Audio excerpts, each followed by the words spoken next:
اس نے قرآن کو کھول کر نہیں دیکھا، راتوں کی تنہائیوں میں اس کی تلاوت نہیں کی۔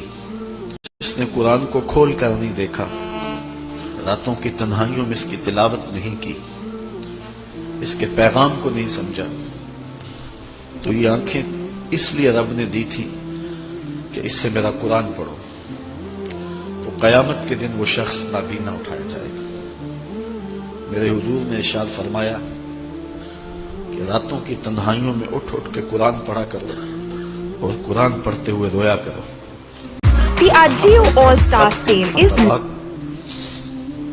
اگر رونا نہ آئے تو رونے کی کوشش کیا کرو۔ حضرت داتا گنج بخش علی حجویری سے ایک مرید نے پوچھا، حضرت اگر رونے کی کوشش کریں پھر بھی رونا نہ آئے؟ فرمایا مقدر پہ رویا کرو۔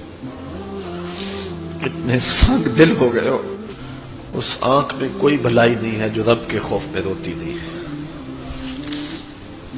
رومی کہتے ہیں جہاں پانی چلتا ہے وہاں سبزہ اگتا ہے، اور جہاں آنسو چلتے ہیں وہاں رب کی رحمت اترتی ہے۔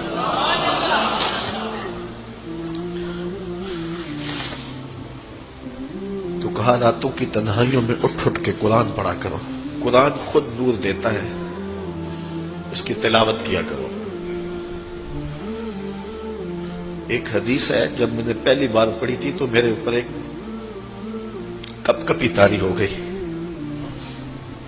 اور وہ لمحے دوبارہ تو نہیں اس انداز سے مل سکے، لیکن جب بھی میں پڑھتا ہوں ایک گھاس ملتا ہے۔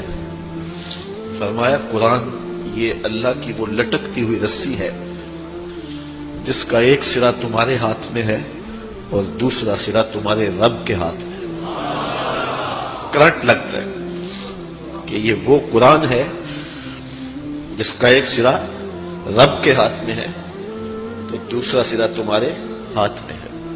تو کہا قرآن ڈائریکٹ فیض دے گا، قرآن ڈائریکٹ نور دے گا۔ علامہ اقبال نے اپنے ایک ملنے والے کو خط لکھا، کہا ترجمہ نہیں بھی آتا تو پھر بھی تلاوت کرو، خالی تلاوت کرنے والے کے قلب کا تعلق حضور کے دل سے جڑ جاتا۔ سیارہ ڈائجسٹ کا ایک قرآن نمبر چھپا تھا، اس میں ایک شخص کی کہانی لکھی تھی کہ قبر کھودتے اس کی قبر کھل گئی، لوگوں نے دیکھا کہ قبر میں روشنی ہے اور کفن بھی میلا نہیں ہوا، اور وہاں گلاب اگے ہوئے ہیں جس کی خوشبو سے ماحول میں عطر پھیلا ہے۔ تو لوگ اس نشان پہ صاحب قبر کا گھر تلاش کرتے رہے، اس کی بیوہ سے ملاقات ہو گئی، اگرچہ وہ بہت زیادہ بوڑھی ہو چکی تھی۔ پوچھا تیرے شوہر کا کیا عمل ہے کہ ہم نے اس کی قبر میں روشنی بھی دیکھی ہے اور خوشبوئیں بھی دیکھی؟ اس نے کہا میرا شوہر ایک دیہاتی شخص تھا، مجھے کوئی اس کا ایسا عمل نظر نہیں آتا، ہاں یہ مجھے یاد ہے کہ وہ قرآن مجید تو نہیں پڑھا تھا لیکن اس کتاب سے محبت اسے بڑی تھی، اور صبح جب نماز پڑھنے جاتا تو لوگ قرآن مجید کھول کے بیٹھتے تو اسے بڑا دکھ ہوتا کہ میں بھی قرآن پڑھا ہوتا تو مجھے بھی یہ برکت نصیب ہوتی۔ اب گھر آتا تو اس کے قدم بوجھل ہوتے، گھر آ کے طاق پہ پڑے ہوئے قرآن مجید کے نسخے کو اٹھاتا اور کھولتا، اور ایک ایک سطر پہ انگلی رکھتا اور کہتا مالک مجھے نہیں پتا یہ کیا لکھا ہے، لیکن جو لکھا ہے سچ لکھا ہے۔ پھر نیچے آ جاتا، کہتا مالک مجھے نہیں پتا یہ کیا لکھا ہے، میری بدقسمتی کہ مجھے نہیں پتا، لیکن جو لکھا ہے سچ لکھا ہے، تیرا کلام ہے۔ انگلیاں پھیرتا جاتا اور یہ کہتا چلا جاتا یہ بھی حق ہے، یہ بھی حق ہے، یہ بھی حق ہے، اور یہ بھی حق ہے۔ تو آج اس کی قبر میں جو اجالے پھیلے ہوئے ہیں تو اس قرآن کی محبت کی وجہ سے ہے۔ اللہ ہم سب کی قبروں میں روشنیاں کر۔ چونکہ ہماری تحریک قرآن مجید کی تحریک ہے تو اللہ کی کرم نوازیاں ہو جائیں۔ ہم اس کتاب کا حق تو ادا نہیں کر سکتے، لیکن نوکری تو اللہ نے ہمیں نصیب کر دی ہے۔ اللہ اس کتاب کی برکتیں ہمیں نصیب کرے۔ تربیت کا اصول اہل علم نے بتایا ہے کہ 7 سال تک بچے کو سینے سے چمٹا کے رکھو، 7 سال سے لے کر 14 سال تک بچے کو غلام بنا کے رکھو، 14 سال سے لے کر 21 سال تک بچے کو دوست بنا کے رکھو، اس کے بعد 21 سال کے بعد ان کی تربیت مکمل ہو جائے گی۔ یہ 3 مراحل ہیں۔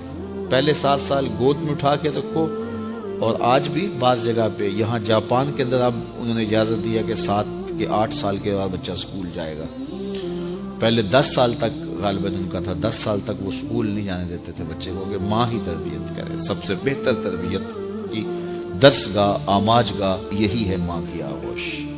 تو یہ جو 3 ساڑھے 3 سال کے بچوں کو ہم ماں اپنے سے دور کرنے کی کوشش کرتی ہے، نہیں، 7 سال بچے کو سینے سے چمٹا کے رکھے اور زیادہ وقت ماں دے، اور عمل سے سیکھتا ہے۔ اس لیے جب کوئی ماں باپ بن جائے تو اپنی عادتیں پرانی چھوڑ دیں اور اچھی عادتیں اختیار کرے، تاکہ وہ عادتیں اولاد کے اندر منتقل ہوں۔ الوالد سر لابیہ، عمومی قاعدہ یہ ہے کہ والدین کا عکس ہوتی ہے اولاد، والدین کا راز ہوتی ہے اولاد۔ بہت سارے لوگ آتے ہیں ہمارے پاس، جناب یہ ہمارے بچوں کو کوئی تعویذ دے دو، کوئی ان کے لیے دم کر دو، ان کو اپنا مرید بنا لو، ان کو اپنے پاس رکھ لو، ان کو اپنی صحبت میں رکھو، یہ نماز بھی نہیں پڑھتا، چلو ہم نہیں پڑھتے تو یہ تو پڑھے۔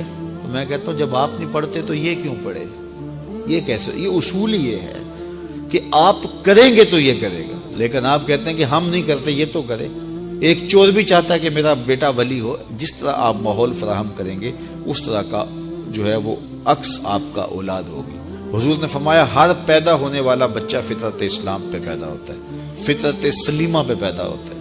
اب اس کے ماں باپ اس کو عیسائی بناتے ہیں، اس کے ماں باپ اس کو یہودی بناتے ہیں، اس کے ماں باپ اس کو مجوسی بناتے ہیں۔ تو یہ عمومی طور پہ ماحول اس کو فراہم کرتا ہے، لیکن فطرتاً اگر اس کو کوئی سبق ماں باپ کی طرف سے نہ ہو تو وہ فطرتاً اسلام پہ ہو، کیونکہ فطرت سلیمہ یہ ہر شے کی اصل ہے۔ ہر انسان پیدا ہوتا ہے تو فطرت سلیمہ میں پیدا ہوتا ہے۔ تو اچھے والدین اچھی تربیت کی ضمانت ہے۔ تو جب کوئی کسی شخص کی شادی ہو جائے تو شادی سے ویسے بھی دین کی تکمیل ہو جاتی ہے، تو پھر اپنی عادات کو بھی بہتر کرے، اور تاکہ آنے والی اولاد نے اس کے عمل سے سیکھنا ہے، اس کے رویے سے سیکھنا ہے، اس کے طرز زندگی سے۔ عیش کی زندگی ہو یا تیش کی زندگی، خوشی کا مرحلہ ہو یا مرحلہ غم ہو، آپ دیکھو نارمل زندگی کے اندر تو آپ معتدل ہوں گے ہی ہوں گے، لیکن جب آپ کا بیلنس خراب ہوتا ہے خوشیوں کے وفور کی وجہ سے، اس وقت پتہ چلے گا۔ یہ ہے انسان کا امتحان، یہ ہے انسان کی آزمائش۔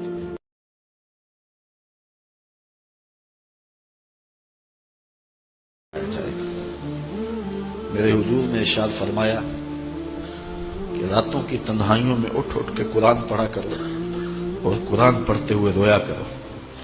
پھر کہا فَإِن لَمْ تَبْكُوا فَتَبَاكُوا، اگر رونا نہ آئے تو رونے کی کوشش کیا کرو۔ حضرت داتا گنج بخش علی حجویری سے ایک مرید نے پوچھا، حضرت اگر رونے کی کوشش کریں پھر بھی رونا نہ آئے